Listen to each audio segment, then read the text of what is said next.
চলে যাই না নানাকে বলো বলো টাটা বাবা যাই আমরা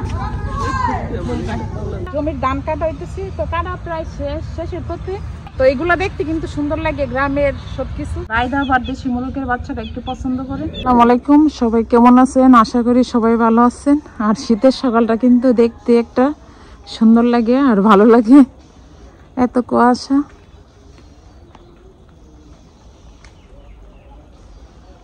হ্যাঁ, কুয়াশায় কিছুই দেখা যেতেছে না। তো আজকে চলে আসলাম সবজির বাজারে।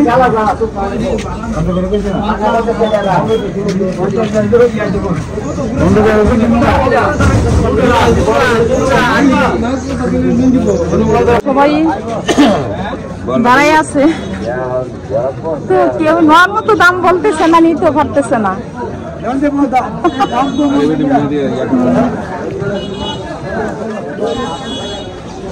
গুড়ের জিলাপি, আর আমরা বাসুদেবের বাজারে আসলে এখান থেকে নিয়ে খাই।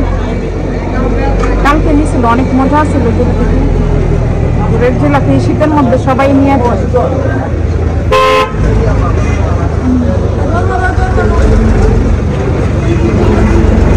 আর এখানে আইবার জন্য ছোট দেশি মুরগার বাচ্চা দেখলাম। হ্যাঁ, ছোট বাচ্চা।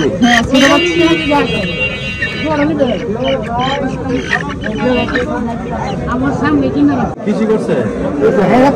এখানে ধনিয়া পাতা 20 টাকার পাতা। আপনি নিজে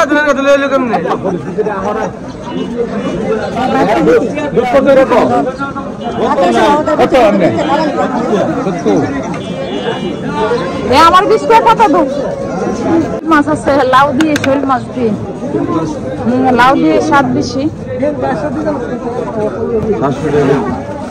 এখানে বিলের মাছ সব তরতাজা দেশি মাছ, আর বিলের কাঠু বড় বড় মাছ আছে। সব মাছ এখানে বিক্রি করতেছে।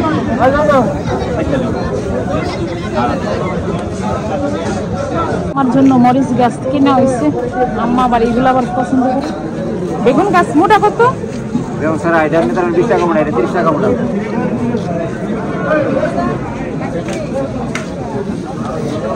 আজকে বাজারে গেছিলাম, তো বাজার থেকে দেশি মুরগের বাচ্চা নিয়ে আসলাম আয়দার জন্য। আর আয়দা আবার দেশি মুরগের বাচ্চাটা একটু পছন্দ করে। আর বাজারে তো এত এত মাছ মুরগ দেখে তা আমি মনে হয়েছে যে সবগুলোই নিয়ে আসছি।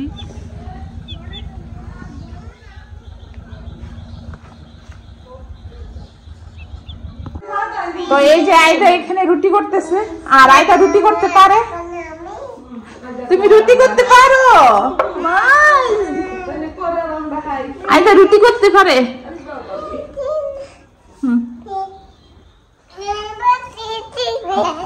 কাছ থেকে একটা লাউ নিবো, তো লাউ নিয়ে শোল মাছ দিয়ে রান্না করবো। আর লাউটা একদম করছি, তো আমার কাকি বলতেছে নেওয়ার জন্য, তো নিয়ে যাবো। তো আমার কাকু নতুন একটা গাড়ি নিচ্ছে, আর মাশাআল্লাহ গাড়িটা অনেক সুন্দর হয়েছে। তো আমি ভাবলাম যে কাকু বসেন, আপনার নিয়ে একটু ভিডিও করি। তো কাকাও বসলো। আর সবাই আমার কাকার জন্য দোয়া করবেন, আমার কাকার জন্য ভালো করে সুন্দরভাবে চালাইতে পারে। অথচ কাকার ছেলে কিন্তু বিদেশে থাকে, তো কাকার সময়টা কাটায় এটা দিয়ে। তো আমি এখান থেকে মিষ্টি কুমড়া পাতা নেব শুটকির বড়ার জন্য।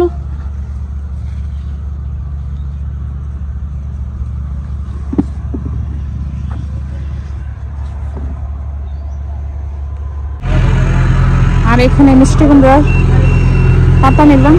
আর এদিকে ধান কাটা হইতেছি জমিতে।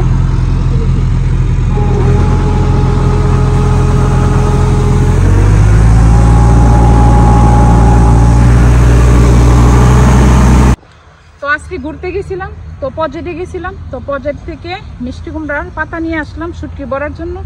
আর এদিকে জমি কাটা হইতেছে, জমির ধান কাটা হইতেছে। তো কাটা প্রায় শেষের পথে, তো আর কিছু রয়ে গেছে। তো এগুলা দেখতে কিন্তু সুন্দর লাগে গ্রামের সবকিছু। আসলে কি শহরে থাকলে কিন্তু এত কিছু দেখাও যায় না, বোঝাও যায় না, কখন অগ্রহণ মাস, কখন কি মাস, কোনো কিছুই বোঝা যায় না। গ্রামে আসলে শীতের কুয়াশা সবকিছুই বোঝা যায় না।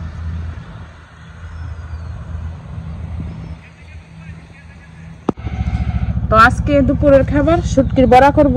আর শুটকির বড়া কার না পছন্দ, অনেক লোভনীয় একটা খাবার।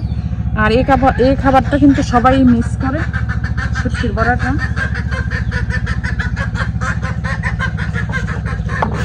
তো আমি এখানে ফ্রাই প্যানের মধ্যে দিয়ে দিচ্ছি। আর আমি প্রথমে কিন্তু তেল দিইনি, তেল দিলে শুটকির ইয়াগুলা ভর্তাগুলা বের হয়ে যেত, কারণ এখন আর বের হবে না, এখন তেল দিয়ে দিই। তো আমরা এইভাবেই করি।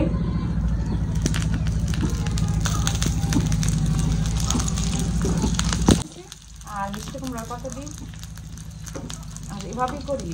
এটা করতে আর খাইতে অনেক সব। তো আমার শুটকির বড় হয়ে গেছে, আর গরম গরম ভাত দিয়ে খাইতে অনেক মজা, আর পান্তা ভাত দিয়ে খাইতে মজা। আর এই খাবারটা কিন্তু যখন মন চায় তখন করা যায় না, এটা করতে অনেক সময় লাগে আর কষ্ট আছে। আজকে চলে যেতেছি, তো 2 দিন ছিলাম, তো আমি তো আসি আম্মারে দেখতে আসি। তো আমরা চলে যাই না, নানাকে বলো বলো টাটা বাবা, যাই আম্মা।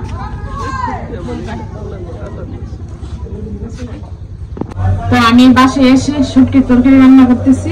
তো চিংড়ি দিয়ে আর এখানে নতুন আলু দিয়ে আর শুটকিটা পানি করে নিচ্ছি, আর এখন চিংড়ি দিয়ে দিব। আর এভাবে রান্না করলে সবাই পছন্দ করে আমার বাসায়। তো একটু ধনিয়ার গুঁড়া দিয়ে দিলাম, আর একটু মরিচ দিয়ে দিলাম, আর একটু হলুদের গুঁড়া দিয়ে দিলাম, আর আলু দিয়ে দিতেছি সাথে, নতুন আলু।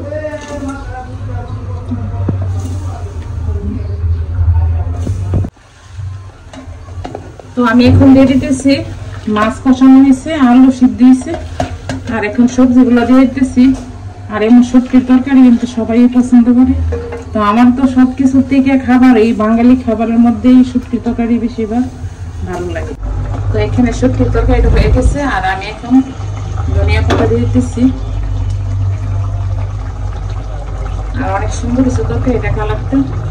নতুন আলু দিয়ে ডাটা আর সাথে মিষ্টি কুমড়ার ডুবো দিয়ে দিচ্ছি।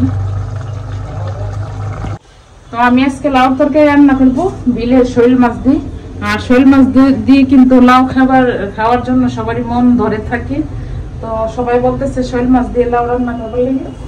আর এখানে কই মাছ ভুনা করবো, কই মাছ নিচ্ছি। এখানে লাউ তরকারি বসা দিব।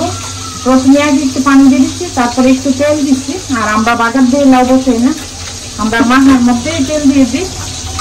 আর পরিমাণ মতো একটু মরিচ দিব, আর একটু ধনিয়ার গুঁড়ো, আর হলুদটা একটু কমে দিব। আর এখন মাছগুলো দিয়ে দিব, কষায় রেখে দিব।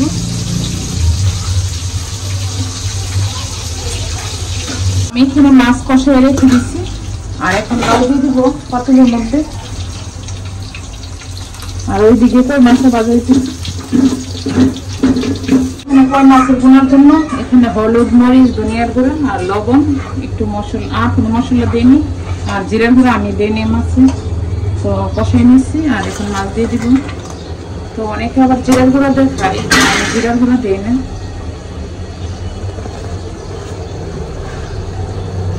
শোল মাছ দিয়ে লাউ তরকারি হয়ে গেছে।